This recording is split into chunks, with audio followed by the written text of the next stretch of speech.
Quantity में आपने फसल लगाई थी और कितना नुकसान हुआ है?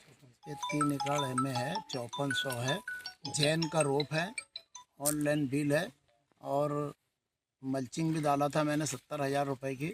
3.5-4 लाख का खर्चा है और 3.5 महीने की फसल हो चुकी थी।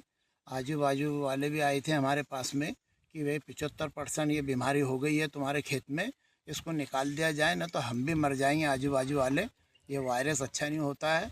फिर हम जिससे ट्रीटमेंट करते, दवाई लाते, उसका भी कहना पड़ा कि 75% हो गई है ये आप पूरा खेत को साफ कर दो जल्दी से और दूर नाले में फेंक कर आ जाओ। ये आस पास रखना मत, बीज को पौधे को, पूरे पौधे को नाले में फेंकना पड़ेगा। आप पास आजू बाजू नहीं रख सकते, वो बीमारी फैल जाती है। ये बीज आपको देने वाली कंपनी पे कोई कार्रवाई करेंगे आप, जिनसे आपने बीज लिया है? नहीं, वो कंपनी की बीमारी नहीं है, वो वायरस है।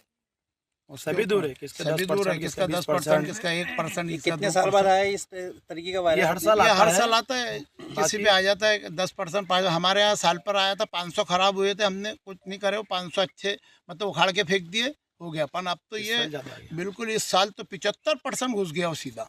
क्या किसी तरह कर्ज लेके आपने ये सोसाइटी का कर्जा लिया हुआ मैंने 3 से 4 लाख रुपए, और ये फसल तैयार करा था। अब क्या सरकार से क्या मांग करते हैं आप? बस सरकार, यानी मैं ये चाहता हूँ कि जो भी लगवाड़ है मेरी वो मुझे मिल जाए। आप उखाड़ कर फेंक रहे हैं?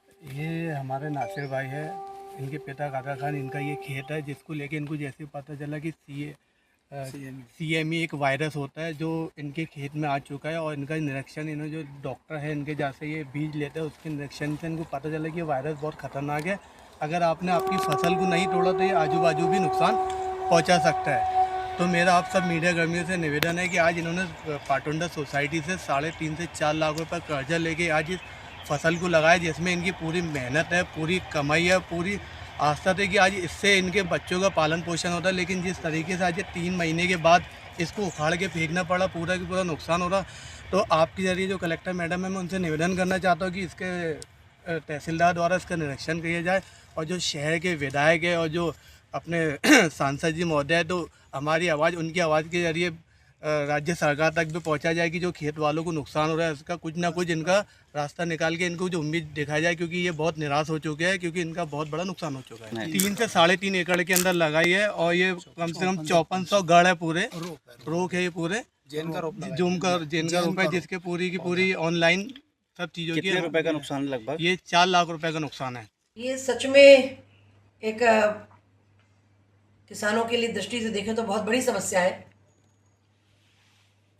और विगत दिनों में CME वायरस को मध्य प्रदेश शासन की ओर से प्रयास कर इसे प्राकृतिक आपदा में लाया गया था, और उस समय जिन किसानों का CME वायरस में नुकसान हुआ उन्हें इसका मुआवजा भी प्राप्त हुआ है। और अभी अभी मेरे पास कुछ किसान आके भी गए हैं, अखबारों में भी कुछ खबरें पिछले 1 हफ्ते से चल रही हैं। जिस किसी के भी किसान का नुकसान CME वायरस से होगा, मैं भी जिला प्रशासन से बात कर उनके खेत में संबंधित अधिकारियों को भेजकर, राजस्व अधिकारियों को भेजकर, हॉर्टिकल्चर के अफसरों को, ज़मीनी अमले को भेजकर इसका सर्वे करवाएंगे, और उन्हें जो भी संभव सहायता है RBC 6.4 के अंतर्गत उन्हें प्राप्त हो, इससे मैं सुनिश्चित करूँगी। पर इससे ज़्यादा महत्वपूर्ण है कि हमारे उद्यानिकी विभाग ने इस पर किसानों में जागरूकता, प्रिकॉशन के क्या मेजर्स हैं, बचाव कैसे किया जा सकता है, इस पर वर्कशॉप्स करना चाहिए।